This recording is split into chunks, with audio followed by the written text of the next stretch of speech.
Vamos a empezar con la palabra del Señor esta mañana. El Señor ha estado hablando de diversas formas a través del libro de Nehemías, particularmente de este capítulo 3, en donde muchos pensarían que no hay muchas cosas que ver, donde lo hemos platicado, un capítulo complicado, un capítulo un tanto difícil, tal vez de encontrarle, pero sin duda dice la palabra de Dios que toda la escritura es inspirada por Dios y es útil, y así que hemos encontrado a través de estas joyas que el Señor ha dejado en su palabra para que nosotros podamos ser inspirados, llevados, motivados a servir al Señor, a unirnos a esta obra de reconstrucción en medio de la iglesia, pero no solamente en medio de la iglesia, en nuestras casas, con tus hijos. Tu familia muchas familias necesitan una obra de reconstrucción. Muchas personas al lado tuyo necesitan una obra de reconstrucción. Tal vez tu propia vida necesita estar en ese trabajo, y el Señor nos ha hablado, ha puesto delante de nuestros ojos su palabra en ese sentido. Y bueno, vamos a seguir en Nehemías 3, y antes de leer ya los textos que hoy nos tocan, quisiera hacerte una pregunta. ¿Cómo te gustaría ser recordado cuando ya no estés en esta tierra? ¿Qué te gustaría que dijeran de ti, ¿no? Tú recuerdas, por ejemplo, el epitafio, ¿no? Que es este lugar o esta, más bien, esta leyenda que ponen en las tumbas, ¿no? De una manera de homenaje o una manera de celebración de la vida de la persona que estuvo ahí, que finalmente ya no es la persona, es solamente su cuerpo. Pero bueno, ¿qué te gustaría que dijeran de ti cuando ya no estés? ¿Qué van a decir de ti? ¿Cuál ha sido tu legado? ¿Qué van a decir tus hijos? ¿Qué va a decir tus vecinos? ¿Qué van a decir, no sé, cualquier persona que recuerde tu vida? ¿Qué te gustaría, ¿no? Planteemos las dos formas. ¿Qué te gustaría que dijeran de ti? Y finalmente pensemos, ¿qué van a decir de ti de acuerdo al legado que hasta hoy has dejado? ¿Es una buena persona? ¿Qué hizo? ¿Cuál ha sido tu legado? ¿Cuál ha sido tu trabajo? Aquello que has dejado en la mente de las personas y que finalmente va a durar y va a perdurar incluso hasta que ya no estés. En la segunda carta a los Corintios, el apóstol Pablo empieza a hablar sobre los diezmos, sobre las buenas obras, sobre la obra que las personas han hecho, y cita los salmos y dice que aquellos que dan de sus bienes, que dan de su tiempo, dice que en una versión dice que su fama o que su recuerdo va a perdurar. Las buenas obras hacen que tu fama, que finalmente decimos fama, pero finalmente sabemos que todo esto es para la honra del Señor, pero las buenas obras van a hacer que tu recuerdo sea perdurable, y vamos a ver en qué sentido tiene que ser perdurable, ¿no? Esto que el Señor dice. Si tú recuerdas también esta mujer, el perfume, está el Señor Jesús, y nadie se ha anticipado y nadie ha ido a ungirlo, y está muy cerca el tiempo de su muerte, y de pronto una mujer llega y rompe un alabastro, lleva un perfume costoso y lo rompe a sus pies y lo enjuga con sus cabellos, limpia sus pies, ¿no? Los discípulos tratan de impedirlo, ¿no? Los discípulos tratan de decir, no te acerques al maestro. Y Jesús lo defiende a esta mujer y dice, no, espérense, no le digan nada, sale en su defensa. Ella ha hecho lo que ninguno de ustedes se le ha ocurrido, ¿no? Porque ella se ha anticipado a mi muerte para ungirme, ¿no? Algo que quizá hubiera correspondido a los discípulos más cercanos, pero finalmente esta mujer les come el mandado, ¿no? Y llega y se anticipa a ungir al Señor. Y hay una expresión importante que Jesús dice, esta mujer, y de esta historia, cada vez que se predique el Evangelio, va a ser recordado. Otra vez, la obra de una mujer, ¿no?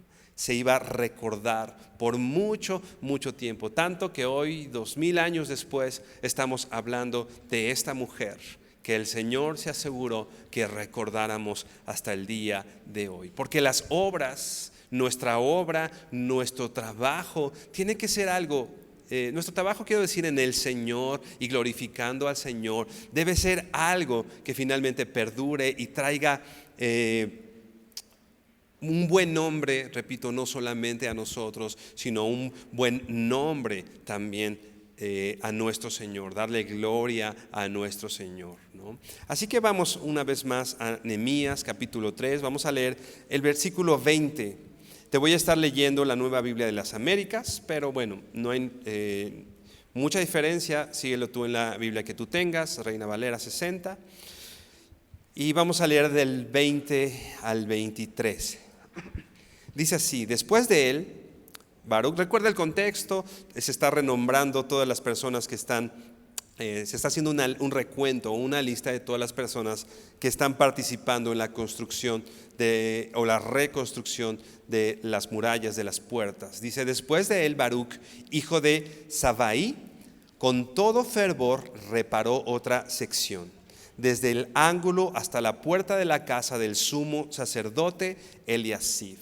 Esto quiere decir que la construcción empezó de un lugar y que de una manera circular, vamos a decir, estaba regresando para poder abarcar todo, ¿no? Dice el versículo 21, tras él, Meremot, hijo de Urías, hijo de Cos, reparó otra sección, desde la puerta de la casa de Eliasib hasta el extremo de su casa. Y después de él hicieron reparaciones los sacerdotes, los hombres del valle. Tras ellos, Benjamín y Asuf hicieron reparaciones frente a su casa. Después de ellos, Azarías, hijo de Maasías, hijo de Ananías, hizo reparaciones junto a su casa. Antes de considerarnos, vamos a detener mucho más en el versículo 20, pero antes de considerar esto, es importante poder observar, por eso me interesaba que pudiéramos leer también el versículo 21 y 23. Hay una característica que Nehemías o Esdras no dejan de nombrar, una actividad que estos hombres hicieron en este trabajo de reconstrucción. Dice versículo 21 que Meremot, hijo de Urías, reparó otra sección y dice hasta el extremo de su casa. Y después, versículo 23, Benjamín y Asub hicieron reparaciones frente a su casa. Después de ellos, Azarías, hijo de Mesaías, hijo de Ananías, hizo reparaciones junto a su casa. Algo que no debemos descuidar es esto. Nosotros sabemos que muchas personas habían venido incluso de lejos para poder participar en la reconstrucción, ¿no? Lo hemos nombrado aquí. Gente que había dejado sus casas y estaban trabajando y estaban esforzados haciendo la obra del Señor, esta reconstrucción de las puertas, de la muralla, etcétera. Pero algo que, repito, es importante que debemos considerar esta mañana es que no podemos dejar también las cosas de casa caerse, ¿no? A veces estamos fuera, ¿no? Reconstruyendo en un montón de lugares o estando en un montón de actividades y las cosas en casa no están bien. Es necesario, si yo reparo mi casa, si yo reparo mi familia, recuerda el concepto, esta idea de reparar tiene mucho que ver con hacer fuerte, fortalecer. A veces estamos buscando fortalecer afuera, estamos buscando fortalecer muchos lugares y nuestra casa no lo está. Si yo reparo mi casa, puedo estar yo trabajando fervientemente en la iglesia, por ejemplo, pero tengo que voltear a ver a mi familia, cómo están mis hijos, cómo está mi esposa, cómo está mi esposo, ¿no? Y no descuidar. Si yo traigo una familia fortalecida y reparada a la iglesia, eso va a ser de bendición también en la iglesia. Tú recuerdas que algunos venían y traían a sus hijos para trabajar, ¿no? Hablaba de un trabajo también en conjunto como familia, ¿no? Una familia integrada a la comunidad que estaba trabajando de una manera esforzada. Así que es importante, recuerda, voltemos a nuestras familias, voltemos a nuestras casas, a nuestros hogares. Si yo tengo barridita bien ahí afuera de mi casa, ¿no? Si yo tengo limpio, si tengo mi casa en buenas condiciones, eso va a coadyuvar a que la colonia esté más limpia, ¿no? Se empieza por casa. Repito, familias fortalecidas, saliendo a la comunidad, niños fortalecidos, educados en el temor del Señor, saliendo a la escuela, esposas fuertes, esposas con un buen ánimo de hacer las cosas a donde Dios las envíe. Un hombre que ha recibido ese fortalecimiento y ese trabajo también en casa, es importante que salga a su trabajo y que haga brillar la luz de Jesús. Así que no podemos evidentemente dejar a un lado esto. E iniciamos hoy con esa pregunta: ¿cómo está tu casa? Hablando en el contexto que decíamos de ser recordados, o qué dirán de nosotros cuando ya no estemos. Podemos incluso pensarlo también: ¿qué dirán de nosotros incluso hoy, ¿no? Somos como padres de familia, somos padres ausentes, somos padres que tal vez no tenemos una buena relación con nuestros hijos. No quiero decir que no salgamos a trabajar.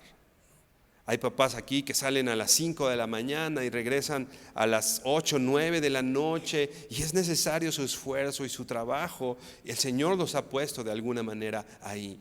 Pero muchas veces llegamos y ya no, y con ese cansancio ya no tenemos el interés de tener de fortalecer nuestros lazos con nuestros hijos, de escucharlos, de abrazarlos, de amarlos, de escuchar a nuestra esposa, de estar con ellos. Así que nuestra casa es más importante, nuestro trabajo es importante, por supuesto que lo es. Tus actividades como esposa, como mamá, tu trabajo tal vez que también tienes, es importante, por supuesto que sí, pero no es más importante de las cosas que pasan en tu casa. Así que voltemos a eso. ¿Qué dirán en nuestra casa de nosotros? ¿No? Que de pronto le pregunten a tu esposa: ¿qué tan buen esposo es este hombre que escogiste? ¿No? ¿Qué dirá nuestra esposa? Ahí ya me dio miedo, pero ¿qué dirán de nosotros? ¿Qué dirá tu esposo de ti? ¿Qué idea tendrá de ti? ¿Es una buena esposa? ¿No? ¿Qué dirán nuestros hijos de nosotros? Ok, veo un padre que se esfuerza y trabaja mucho, pero también es un padre que se acerca, que platica, que suple las necesidades no solo materiales, sino también las necesidades espirituales y emocionales de los que están en casa. Voltemos a nuestra casa y pensemos en esto, ¿no?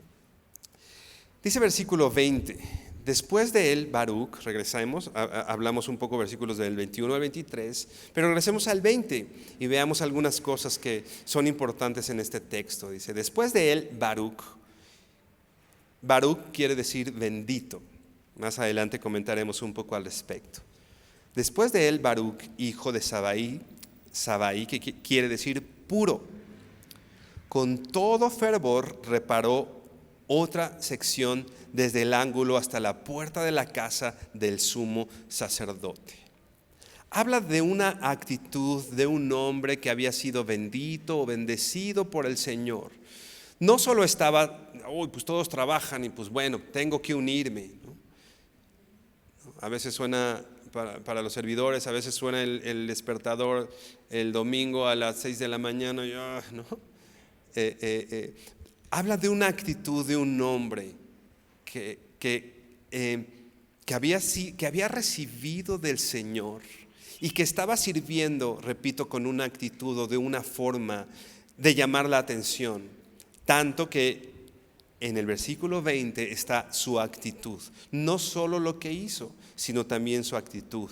Dice aquí: con todo fervor reparó otra sección. Con todo fervor. Otras versiones traducen esta expresión con todo entusiasmo. Tenía ánimo, estaba trabajando con, literalmente la palabra quiere decir encenderse, con fuego, ¿no? Habla de coraje. Esta palabra también se usa como para alguien que está enojado. Y no quiere decir que él lo estaba haciendo de manera molesta, sino que había algo en él, un coraje. Por eso creo que podemos definirlo así: un coraje en él para hacer lo que estaba haciendo.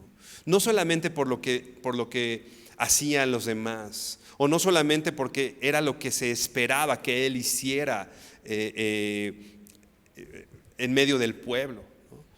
¿Cómo está nuestra actitud también al trabajar por nuestra familia? Estamos trabajando y esforzando nada más porque se supone que el varón es el que sale y trabaja. Pero con qué fervor, con qué entusiasmo estamos haciendo lo que el Señor nos ha encargado que hagamos, ¿no? Con qué coraje, qué hay en nuestro corazón para servir. Tal vez es difícil que todos podamos tener el mismo sentir. Muchas veces en medio de la iglesia hay gente que se esfuerza y trabaja y empieza a ver a los demás como que, ay, ¿por qué él no hace lo mismo, ¿no? Y finalmente es un momento tal vez de frustración para algunos porque queremos ponerle la carga, ¿no?, a alguien más de mi fervor. Pero finalmente esto viene mucho más de raíz. No solo se trata con que yo le diga, tienes que animarte. Hay algo mucho más profundo. Trabajar en el Señor, trabajar por tu familia, trabajar en medio de la iglesia con una actitud de coraje, de entusiasmo, como dicen otras versiones. Los que hemos sido bendecidos por el Señor, los que hemos recibido su salvación, nos hemos visto liberados, o tendríamos que vernos liberados del egoísmo, de solamente pensar en nosotros mismos y encontrar el auténtico gozo en la tarea de hacerle un bien a los demás. Recuerda, la vida en Cristo ya no solo se trata de mí, de que yo esté bien, de que las cosas en mi casa estén bien, sino hallar un propósito y hallar el gozo en hacer las cosas por los demás, ¿no? Tal vez si te dicen que te van a dar algo en algún lugar, pues vas con gozo, ¿no? Ok, nos van a dar un premio, córrele, vamos, ¿no? Pero ¿qué tal si más bien tú tienes que desprenderte de algo para hacerle un bien a alguien más? Con cuánto fervor, con cuánto entusiasmo lo estamos haciendo, ¿no? Cuando hacemos algo, repito, no solamente por nosotros. ¿Arde nuestro corazón por hacer la obra del Señor? ¿Arde nuestro corazón de gozo, de entusiasmo por servir al Señor, levantarnos y decir, Señor? Y poníamos el ejemplo en medio de la iglesia, pero no solamente los domingos servimos al Señor. Con cuánto entusiasmo podemos levantarnos en las mañanas dispuestos a hacer la obra de Dios. ¿En dónde? En tu trabajo. ¿En dónde? En tu casa, con tus hijos. Con cuánto entusiasmo lo hacemos. Más adelante lo veremos, pero te invito a que veas Nehemías 4:6. En este contexto de esta construcción, etcétera, lo vamos a ver detenidamente más adelante. Pero algo importante y que va en el contexto de lo que hoy estamos hablando. Versículo 6 dice así: y edificamos la muralla hasta que toda la muralla estaba unida hasta la mitad de su altura, porque el pueblo tuvo ánimo para trabajar. No era solamente que Nehemías los había animado. Nehemías les dijo, vamos a levantarnos y vamos a reedificar. Nehemías les dio instrucciones. Pero ¿sabes qué? El pueblo tenía ánimo. ¿Dónde estamos encontrando nuestro ánimo? Necesitamos un animador que nos diga, hey, ¿no? A veces, por ejemplo, aquí en la alabanza, ¿no?, Iber nos dice, levanta las manos, ¿no? Y a veces necesitamos casi que Iber con un hilito nos alce las manos para nosotros, ¿no? ¿Con qué ánimo estamos levantando las manos? No solo porque el que está delante nos dice, sino porque yo levanto las manos y rindo mi adoración al Señor con todo mi ánimo, con todo mi esfuerzo. El pueblo tuvo ánimo. Más adelante podemos ver que, por ejemplo, el pueblo llegó con Esdras. En su momento lo estudiaremos. Pero dice que el pueblo como un solo hombre llega con Esdras y le dice, ábrenos el libro de la ley y léenos el libro de la ley. No es que Esdras haya llegado y a ver, siéntense y ahora me escuchan, sino que el pueblo vino con ese ánimo que tenía, con la convicción que tenía y le dijo a Esdras, por favor ábranos la Biblia, por favor dinos qué dice la Biblia.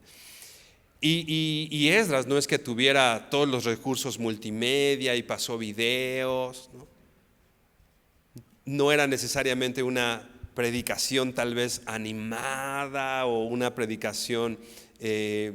Lo que hizo Esdras fue lo que le dijo el pueblo. Abrió la Biblia y se puso a leer el libro de la ley. Fue todo lo que hizo. Pero eso fue a razón de que el pueblo, en unidad, el pueblo como un solo hombre, vino delante de Nehemías y le dijo: por favor, abre la Biblia y enséñanos. Y como resultado, el pueblo se arrepintió de sus pecados e hizo lo que había leído.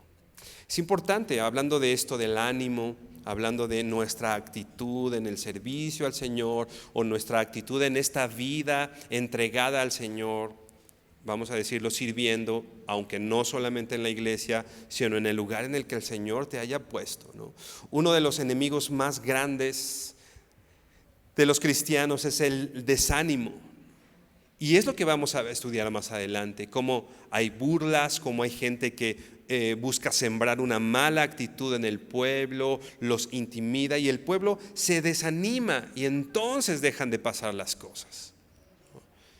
El enemigo sabe que sembrar desánimo es algo que le ha resultado. Así que nosotros tenemos que voltear a ver, ¿no? Y no ignorando las maquinaciones del enemigo, no ignorando que el enemigo, que el diablo usa el desánimo en nuestras vidas para dejar que pasen las cosas, ¿no? No sé, ¿para qué hago esto por mis hijos si ya están grandes, ¿no? Si ya no puedo, si ya lo intenté de todo? ¿Para qué hago esto por mi esposo si pues nomás no se puede, ¿no? ¿Para qué me esfuerzo?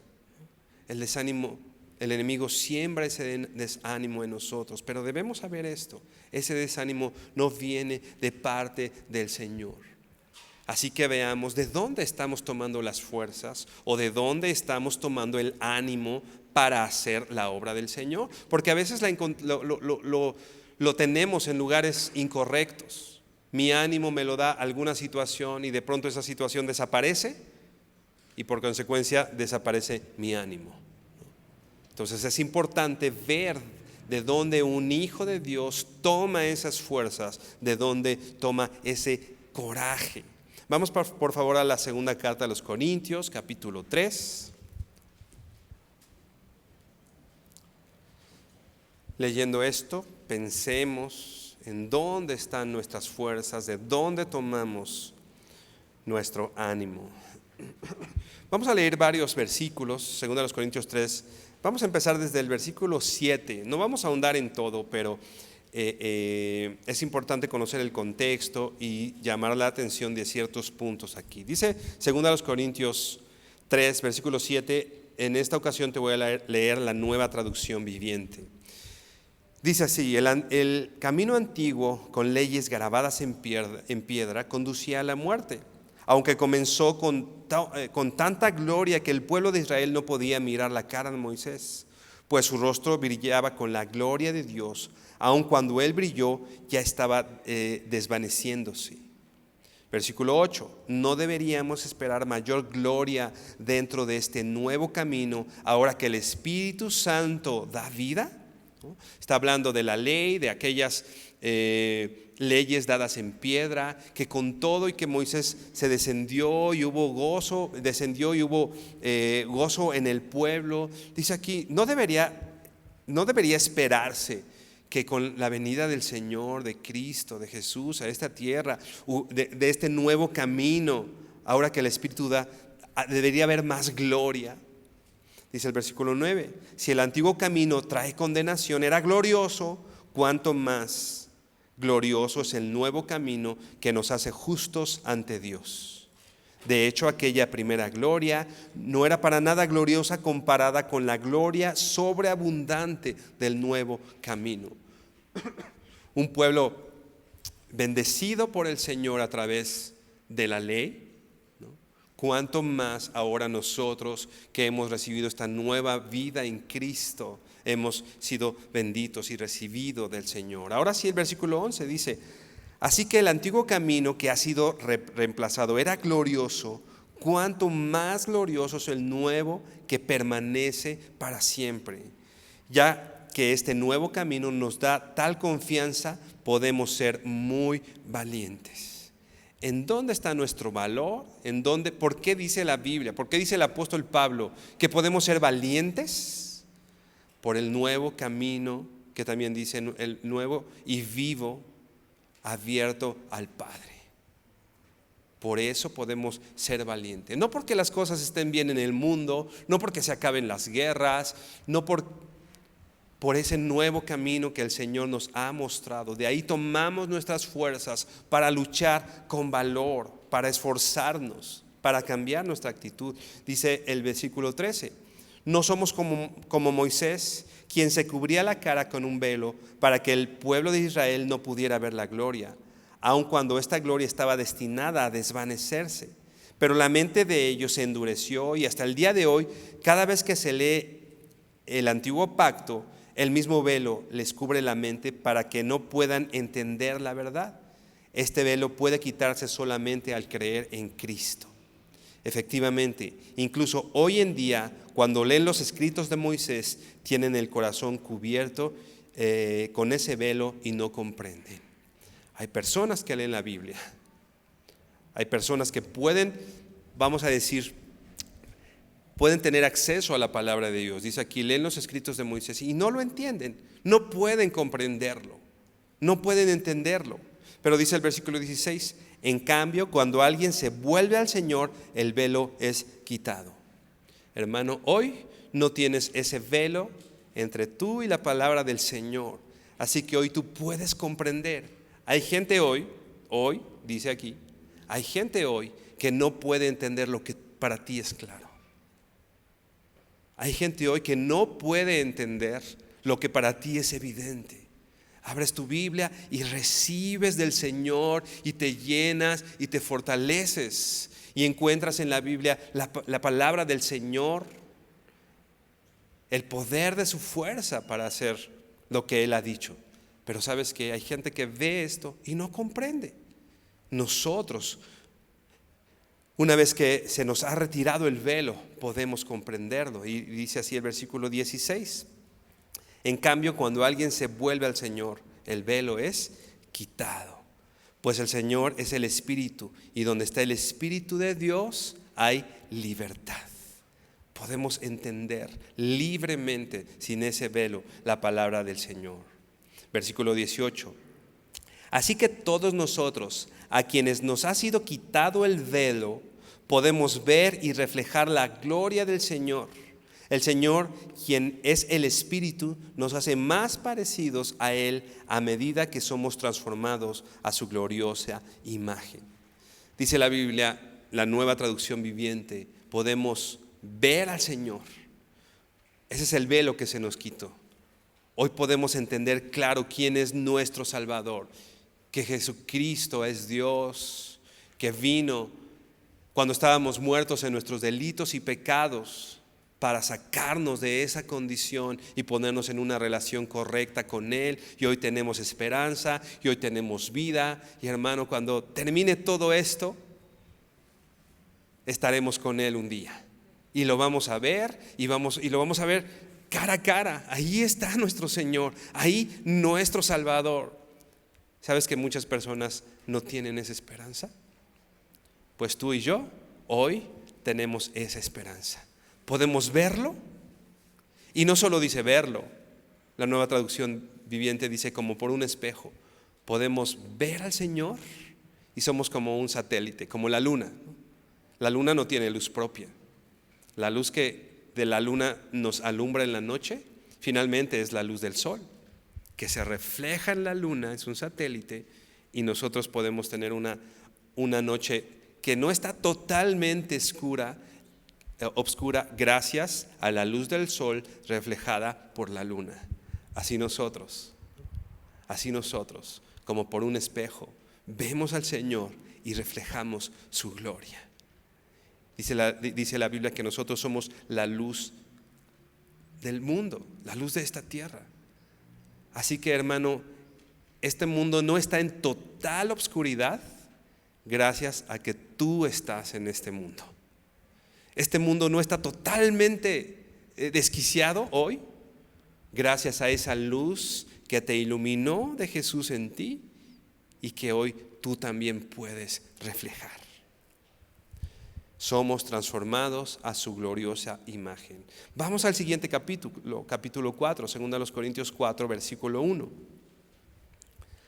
Y dice así: por lo tanto, ya que Dios en su misericordia nos ha dado este nuevo camino, nunca nos damos por vencidos.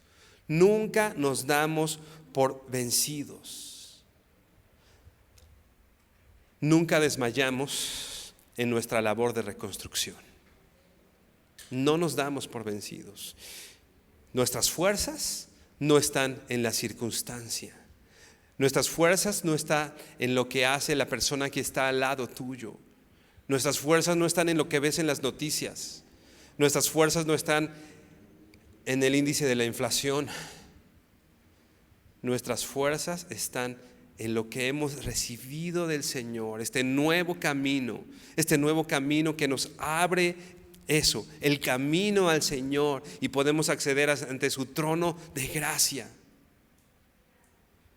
Son buenas noticias. No me puedes decir que no son buenas noticias. No todo es lo que vemos, no todo es lo que pasa. La buena noticia es que el Señor está con nosotros. La buena noticia es que el Hijo de Dios, cuando estabas muerto en tus delitos y pecados, cuando nadie podría haber dado un peso por mí, el Señor dio a su Hijo. ¿Te imaginas? Nadie, dice Romanos, nadie daría su vida por alguien indigno. Apenas alguien daría su vida por un justo. Pero ¿sabes qué, hermano? No sé tú, yo no era justo en lo más mínimo. Y así en la injusticia, así como yo era, el Señor vino a esta tierra y me dijo: tú mereces la muerte, pero hazte a un lado, tomo tu lugar. Y ofreció su vida para que, muriendo Él, me hiciera acreedor, o en el término teológico, para poder Él imputarme su justicia, atribuirme su justicia. Son buenas noticias, hermano. Eso es lo que nos hace ser valientes, no las condiciones que hay alrededor. La obra de Cristo en la cruz es lo que nos hace ser valientes. Por eso, dice esta versión, nunca nos damos por vencidos. Hermano, cuando tengas ganas de darte por vencido, otra vez, no voltees a las noticias, no voltees a ver la condición de tu hijo, no voltees a ver las circunstancias, voltea a la cruz, voltea a la cruz de Jesús. No desmayes en tu labor de reconstrucción. Estás trabajando codo a codo con tus hermanos que tienen la misma fe. Estás trabajando por el mismo propósito codo a codo con tu esposa. Estás trabajando codo a codo con y por tus hijos. Cuando te den ganas de parar esa obra que estás haciendo con tus hermanos, con tu familia, cuando te den ganas, piensa en la misericordia de Dios que has recibido. Piensa en lo que el Señor ha hecho por ti. Piensa en este nuevo camino y no desmayes. Toma ánimo, toma ánimo. Ahí mismo dice, 2 Corintios 4, pero vamos hasta el versículo 11. Y dice así, versículo 11: es cierto, no podemos ignorar ciertas cosas. Es cierto, dice el apóstol Pablo, vivimos en constante peligro de muerte porque servimos a Jesús, para que la vida de Jesús sea evidente en nuestro cuerpo de muerte. Es cierto, y el apóstol Pablo lo vivía incluso más claro que nosotros. Vivían en un constante peligro de muerte por su fe. Finalmente el apóstol Pablo murió por su fe. Finalmente Pedro, Juan, los discípulos murieron por su fe. Romanos dice, todos somos entregados. Estamos, dice el apóstol Pablo, en un constante peligro. No ignoramos, dice el apóstol Pablo, no ignoramos esas cosas que sí ves. El peligro, la condición, la situación, la inflación, el riesgo. No lo ignoramos, estamos en constante peligro de muerte porque servimos a Jesús, para que la vida de Jesús sea evidente en nuestro cuerpo de muerte. Así que vivimos, versículo 12, de cara a la muerte, pero esto ha dado como resultado vida eterna para ustedes. El apóstol Pablo sabía que si predicaba el evangelio, ponía en riesgo su vida. Pero él dice, pero lo hago porque esto trae un fruto, vida eterna para ustedes. Ok, estás viendo el problema enfrente. Tienes que afrontar una situación en tu familia, tienes que afrontar una situación en la iglesia, tienes que afrontar una situación difícil en tu trabajo. Piensa en el fruto. El apóstol dice la Biblia de Jesús que Él menospreció el oprobio, poniendo sus ojos en la esperanza que estaba por delante. No tiene valor esta circunstancia difícil, porque lo que estás haciendo en el Señor tiene un fruto. Porque el trabajo en el Señor no es en vano, no es en vano, siempre va a traer un fruto. Versículo 13, sin embargo, seguimos predicando porque tenemos la misma clase de fe que tenía el salmista cuando dijo, creí en Dios, por tanto hablé. Sabemos que Dios, quien resucitó al Señor Jesús, también nos resucitará a nosotros con Jesús y nos presentará ante sí mismo junto con ustedes. Todo esto es para beneficio de ustedes, y a medida que la gracia de Dios alcance a más y más personas, habrá abundante acción de gracias y Dios recibirá más y más gloria. Piensa en el beneficio que tu vida va a implicar a los demás. Piensa en el beneficio que tu vida va a implicar para la vida de tus hijos. Piensa en el beneficio que tu vida va a implicar, que tu esfuerzo, que el exponerte a la muerte, como decía el apóstol Pablo, que el dejar nuestra comodidad va a dejar en tus hermanos. Y creo que lo hemos comprobado. Muchos de los que estamos aquí hemos o han decidido dejar a un lado esa comodidad por servir a alguien.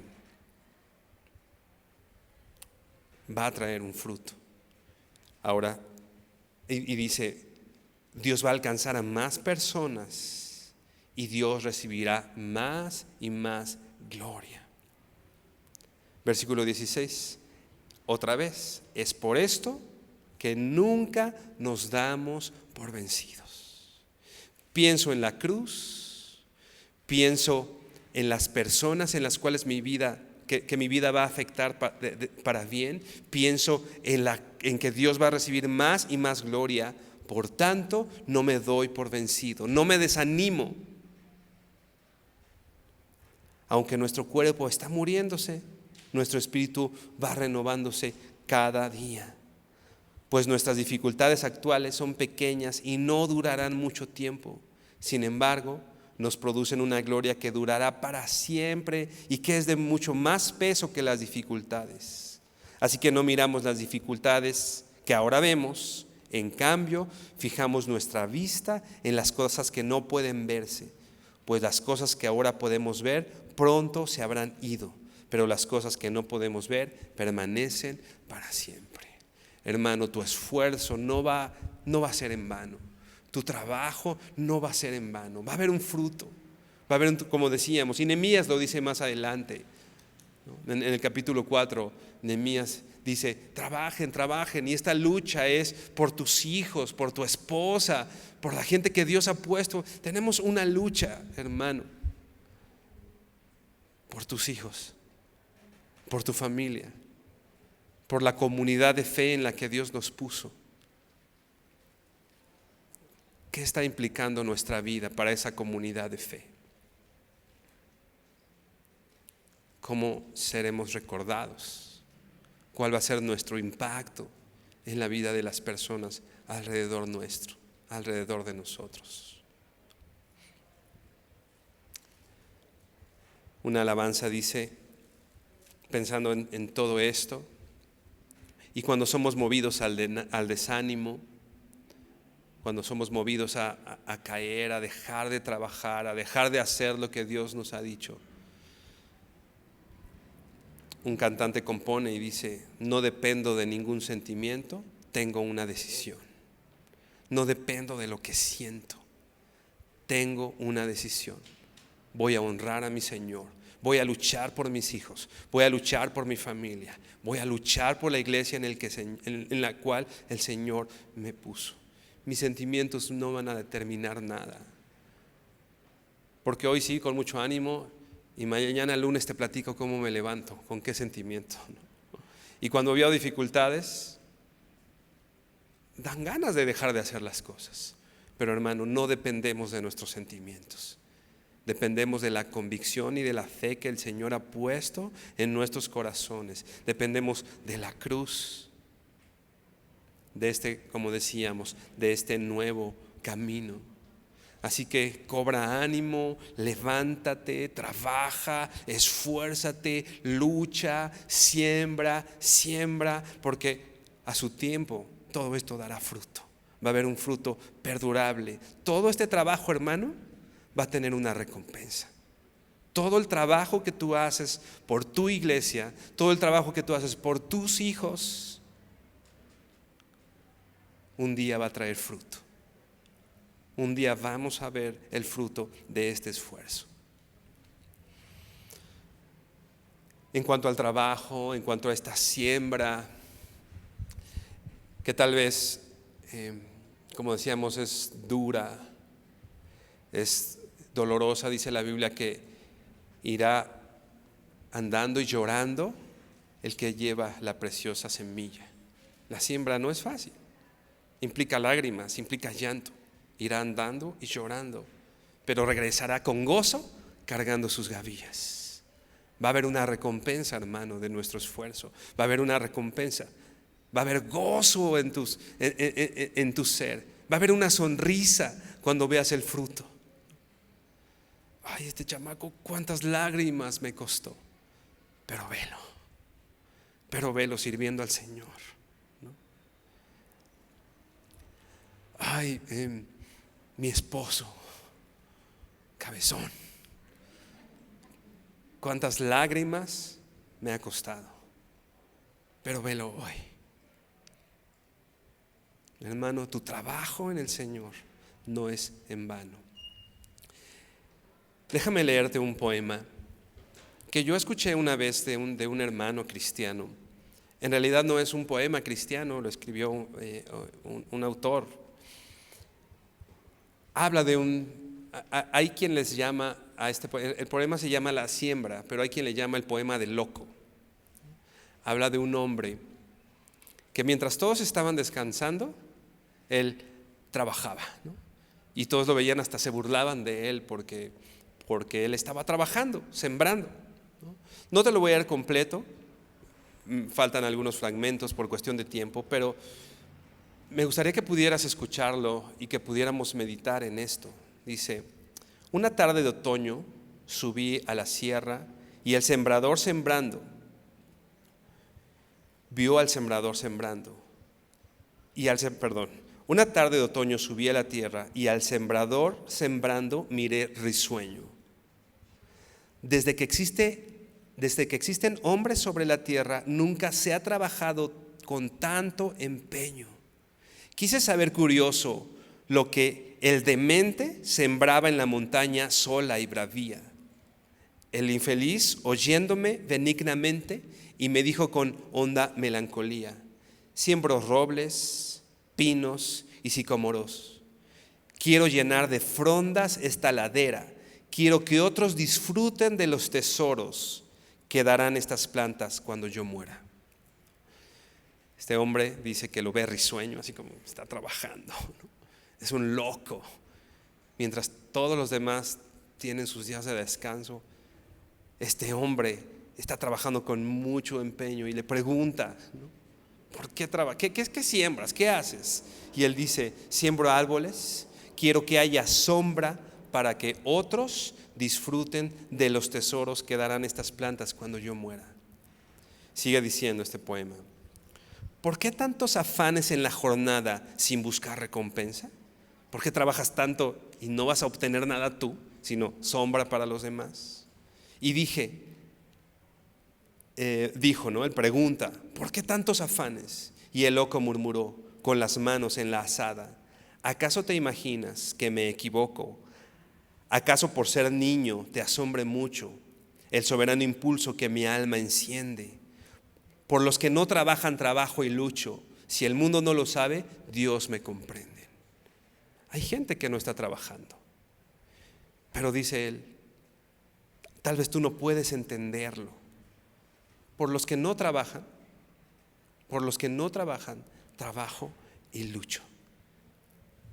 Dice él, tal vez nadie lo sabe, pero Dios sí. Pero Dios me comprende. Sigue diciendo, hoy es el egoísmo torpe maestro a quien rendimos cultos de varios modos. Una vez más, hoy es el egoísmo torpe maestro a quienes rendimos culto de varios modos.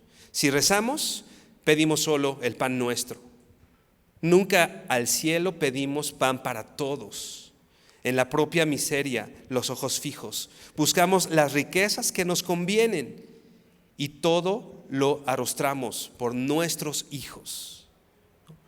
Pedimos para nosotros, el pan para mí.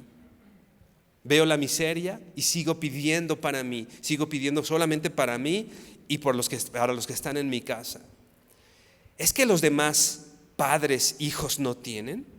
Vivimos siendo hermanos solo en el nombre y en las guerras brutales con sed de robo. Hay siempre un fratricida dentro del hombre y el hombre para el hombre siempre es un lobo. Por eso cuando el mundo triste contemplo, yo me afano y me impongo ruda tarea y sé que vale mi pobre ejemplo. Aunque pobre y humilde parezca y sea, hay que luchar por los que no luchan. Hay que pedir por todos los que no imploran. Hay que hacer que nos oigan los que no escuchan. Hay que llorar por todos los que no lloran. Hay que ser cual abejas que en la colmena fabrican para todos sus dulces panales. Hay que ser como el agua que va serena, brindando al mundo entero frescos raudales. Hay que mirar al viento que siembra flores, lo mismo en la montaña que en la llanura. Y hay que vivir la vida sembrando amores, con la vista y el alma siempre en altura. Dijo el loco, y con noble melancolía, por las breñas del monte sigo trepando, y al perderse en las sombras aún repetía, hay que vivir sembrando, siempre sembrando. Por los que no trabajan. Tal vez decimos por los que no trabajan, no, pues que la Biblia dice que el que no trabaje que no coma, ¿no? Este hombre buscaba brindar con su esfuerzo y su trabajo sombra para los demás. Luchar por aquellos que no tienen fuerza. Trabajar por aquellos que no pueden trabajar. Esforzarse por aquellos que no se están esforzando hoy. Y que la sombra y que el fruto de su trabajo alumbre, ilumine, fortalezca a alguien más. Dice aquí, vemos la miseria y pedimos por nosotros. El pan nuestro de cada día, dánoslo a nosotros. Pedimos por nuestros hijos. Y dice, ¿no?, que los demás padres no tienen hijos. ¿Por qué no pedir también? Para mí es muy fácil luchar por mis hijas, ¿no? Y yo me cuestionaría, que los hijos de los demás no vale la pena que luches también por ellos, que te esfuerces, que trabajes. Esta cuestión de la época de hoy de los ninis, ¿no?, que ni trabajan ni estudian. Y casi que nuestra actitud como sociedad es, pues hay que se mueran de hambre, ¿no? trabajar por los que no están trabajando, brindarles sombra. Finalmente fue lo que hizo Cristo por nosotros. Cuando no éramos dignos, cuando no trabajamos, tú no hiciste nada, yo no hice nada en absoluto para obtener salvación. Nada. Yo no estaba haciendo nada. Y el Señor lo hizo todo por mí. El Señor trabajó cuando nosotros no lo hacíamos. El Señor fue justo cuando nosotros no lo éramos. Pensemos, hermano, ¿a quién va a alumbrar tu luz? Tu sombra. Tu sombra. Inmediatamente cuando pensamos en que la gente que ama, en la gente que amamos pueda recibir algún daño, muchas veces nosotros sacamos el cuerpo, ¿no? Por nuestros hijos, por nuestra esposa, y nos ponemos para que si va a haber un golpe, si va a haber una persona peligrosa, ¿no? Hace tiempo estábamos en la central de abastos haciendo nuestras compras y desde lejos empecé a observar a una persona que estaba viendo muy detalladamente a una de mis hijas, y veo cómo se empieza a acercar, y yo empiezo a ver que viene, no sabía que venía, y de pronto veo que quiere agarrar a una de mis hijas. Yo me puse enfrente y mi esposa, como una fiera, agarra y no la toques.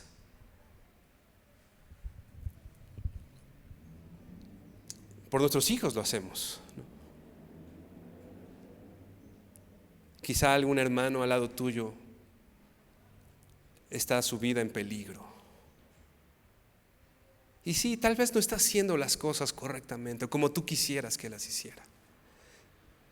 Pero quizá pudiéramos sacar el pecho y ponernos enfrente del riesgo que tienen y decir: no lo toques. Porque sí, quizá él se puso en riesgo, pero yo voy a sacar el pecho por él, pero yo voy a trabajar por él, pero yo voy a esforzarme. Y es una locura. A este hombre del poema le decían el loco. ¿Cómo trabajas por los demás? ¿Cómo trabajas y siembras árboles y la sombra de esos árboles no te va a alumbrar, porque no te va a dar sombra, porque cuando ellos crezcan tú ya no vas a estar aquí? ¿Cuál va a ser la sombra? Vamos a plantearlo así. ¿Cuál va a ser la recompensa que vas a recibir por tu trabajo cuando ya no estés en esta tierra? No solo la recompensa que tú recibas de manera personal,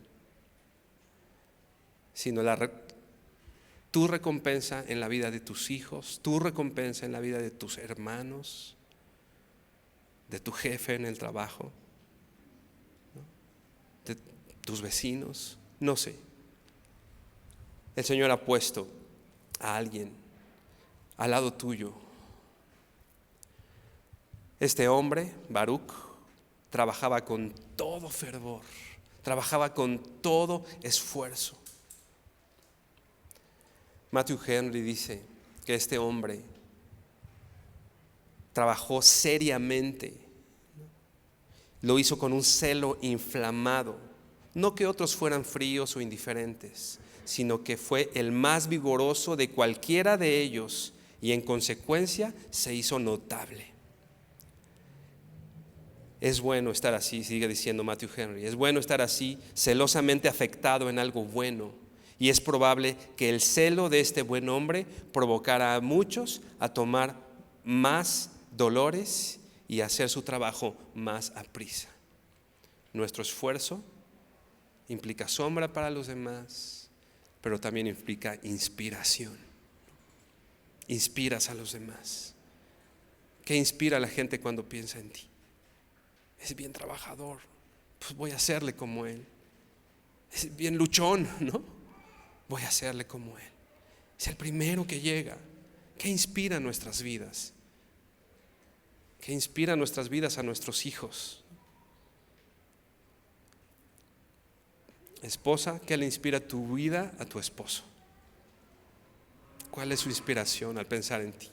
Esposo, ¿cómo inspiras la vida de de tu esposa, de tus hijos.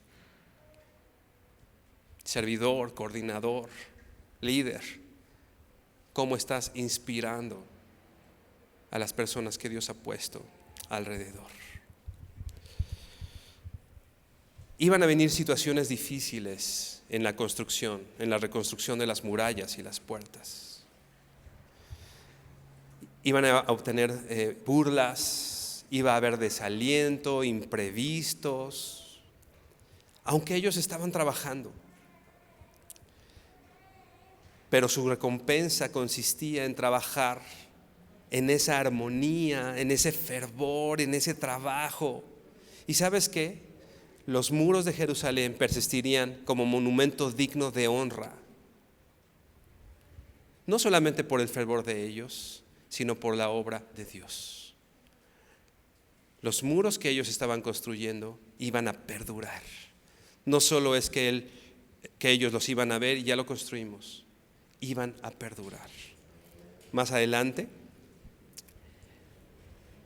podemos ver, no me quiero adelantar a la historia, pero en el capítulo 12 de Nehemías dice que todo el pueblo se subió a las murallas, unos por un lado, otros por otro lado.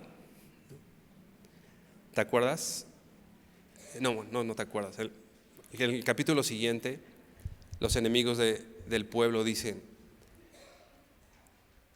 esto que están haciendo estos débiles judíos, si se sube una zorra, lo derriba. ¿Sabes qué? Capítulo 12, todo el pueblo subido haciendo una fiesta arriba de los muros. ¿Qué estás reconstruyendo hoy? ¿Qué estás reconstruyendo hoy? No te desanimes, no te desanimes. Un día nos subimos a esos muros y hacemos una fiesta. No te desanimes. Tal vez no tú, pero un día tus hijos se van a subir a esos muros y harán una fiesta. Tal vez no nosotros, pero de algunos años las personas que se sienten en estos lugares harán una fiesta en los muros que tú y yo construimos hoy. ¿Cómo vamos a ser recordados? Inclina por favor tu rostro y vamos a orar. Bendito Señor, te damos gracias y te bendecimos por todo lo que hemos recibido de ti, Señor. Porque mientras tú trabajabas y te esforzabas, nosotros no lo hacíamos, Señor. Nosotros no hicimos absolutamente nada, Dios. Pero hoy nos tienes aquí, Señor. Sí, tal vez con problemas, situaciones, burlas, ataques. Pero hoy estamos aquí, podemos levantar nuestras manos, podemos honrarte. Hoy tenemos esperanza. Hoy sabemos que te vamos a ver. Tantas cosas de ti hemos recibido, Señor. Y tanto hemos recibido de ti, Señor, que no queremos quedárnoslo solo para nosotros. Queremos trabajar para alguien más, Señor. Queremos que el fruto de nuestro trabajo lo disfrute alguien más, Señor, no solo nosotros, Señor. Que nuestros hijos puedan resguardarse en la sombra de los árboles que nosotros plantamos. Que los que son hoy niños en esta iglesia, Señor, puedan resguardarse a la sombra de los árboles que cada uno de mis hermanos que están aquí sembraron con su esfuerzo, trabajo, luchando contra el desánimo. Pero sabemos, Señor, que traerá fruto, que esto traerá una recompensa, Señor. Que aquel que no tiene que comer, coma. Que aquel que no tiene trabajo pueda conseguir uno, Señor. Pero que nos uses a nosotros, Señor. Que nos uses a nosotros para hacer esa sombra, para hacer esa luz, para hacer ese amor que necesitan. Líbranos, Señor, una vez más te pedimos, del egoísmo que que gobierna esta cultura, que gobierna estos tiempos y que nos gobierna, Señor, o que nos ha gobernado. Pero líbranos de ese egoísmo, Señor, para que al trabajar no solo pensemos en nosotros, sino pensemos en alguien más, Señor. Y como leíamos, que resulte un beneficio para los demás, que la gente te conozca y que tú seas glorificado más y más cada vez, Señor. Te honramos, Padre, y te damos gracias en el nombre de tu Hijo Jesucristo. Amén y amén. Mi hermano, que el Señor te bendiga. Bendiciones. Vida nueva para el mundo.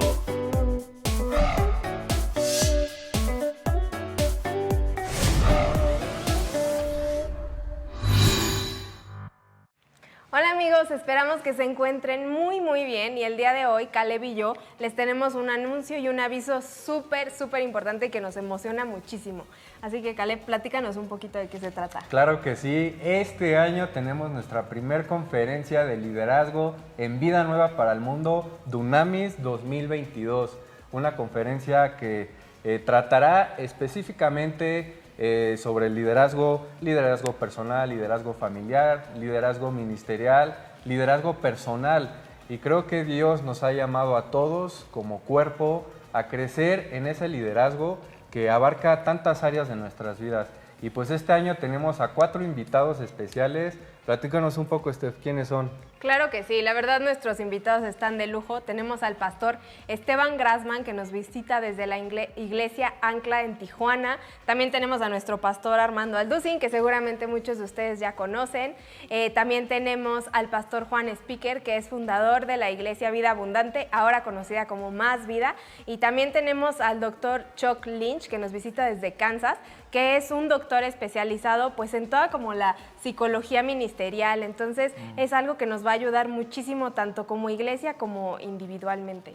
Así es, el 20 y 21 de mayo será Dunamis 2022, una conferencia que no te puedes perder. En el link aquí abajo podrás registrarte y es importante que lo hagas para poder ingresar a nuestras instalaciones de Vida para el Mundo Norte en Tlalnepantla. Exacto, el registro es totalmente gratis, entonces lo único que tienes que hacer es presentarte y preguntar también en tu iglesia local si tienen como algún apoyo de transporte en caso de que no te encuentres dentro de la Ciudad de México. Así que te invitamos este 20 y 21 de mayo. El 20 de mayo comenzamos a las 5 de la tarde y el 21 de mayo comenzamos a las 10 de la mañana.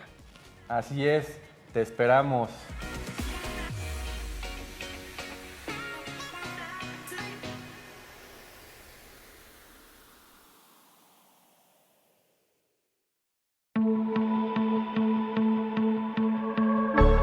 Vida Nueva para el Mundo presenta su nueva plataforma streaming, con contenido exclusivo para tu crecimiento espiritual. En ella encontrarás conferencias, series, masterclass, cápsulas, podcasts, programas de entrevista y más. Ingresa a nuestra página vidanueva.plus y regístrate. Es totalmente gratis. Nuestros contenidos son de gran variedad, con temas para todas las edades. Regístrate ahora en vidanueva.plus. Bueno, tenemos muy buenas noticias porque ya están abiertas las inscripciones para este seminario del 2022. No solamente se va a limitar a matrimonios, sentimos en el corazón que es un tiempo de fortalecer familias. Yo creo que este año 2022 va a ser un año muy especial, por lo cual no te lo puedes perder. Los esperamos porque va a ser verdaderamente algo muy especial, sobre todas las cosas, porque ahora es para toda la familia. Los esperamos. Queremos anunciarles con mucho gusto que tenemos ya disponibles más de 2,000 conferencias en audio y video, en memoria USB y en descarga también, tanto el Antiguo como el Nuevo Testamento y diversas series más. Les recomendamos y les sugerimos que las adquieran. Serán de enorme bendición para todos que están apasionados por la verdad y que aman las Sagradas Escrituras. Me da mucho gusto poder anunciar mi nuevo libro titulado El Anticristo. Un libro que contiene realmente información bíblica, desde luego, como de dónde surgirá el Anticristo, quién va a ser el anticristo, si va a ser un sistema o un ser humano, y poder llegar a un punto donde nos convertamos en esclavos de este hombre que surgirá en el Medio Oriente. Les invito a que lo lean, estamos seguros que va a ser de muchísima edificación para todas sus vidas. Vida nueva para el mundo.